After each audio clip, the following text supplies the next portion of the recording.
IFM News. IFM News. IFM News. Lokal.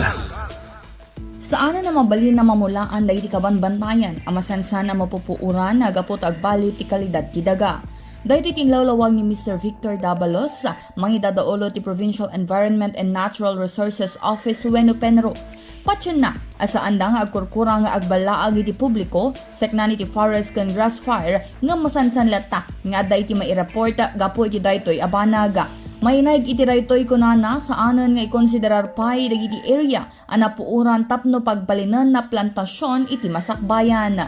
Gapo ngamin iti kaado ti dingwen tayo. They resort to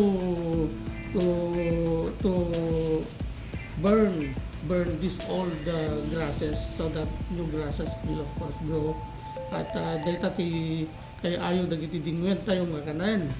Iti tata iti pagdaksyon na no kaddonan nga beses maapektaran met dagiti ayan dagiti imumula tayo. Gapoy ti daytoy inayo ni Dabalos nga naaday ti pasama kaket ipang pangruna da a protektaran na iti plantasyon at tapno saan dagitoy ang madadael.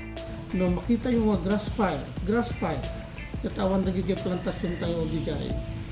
Let it be. Bay anyo latat mapuran to total grasses but ti arami din nyo mapang kayo dijay ayan dagiti mula tayo ta agyan kayo dijay ta istapin nyo nga mapan dijay. And also numanon nga tawen nga kastito observasyon tayo adumanan dagiti dumteng nga programa tayo iti forest plantations but I will no longer consider these areas as future plantation site.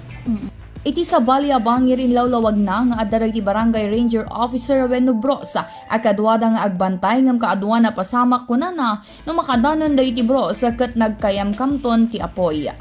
Para iti IFM News, Idol Bernadette Toledo, Tatak IFM. IFM News. IFM News. IFM News. Lokal.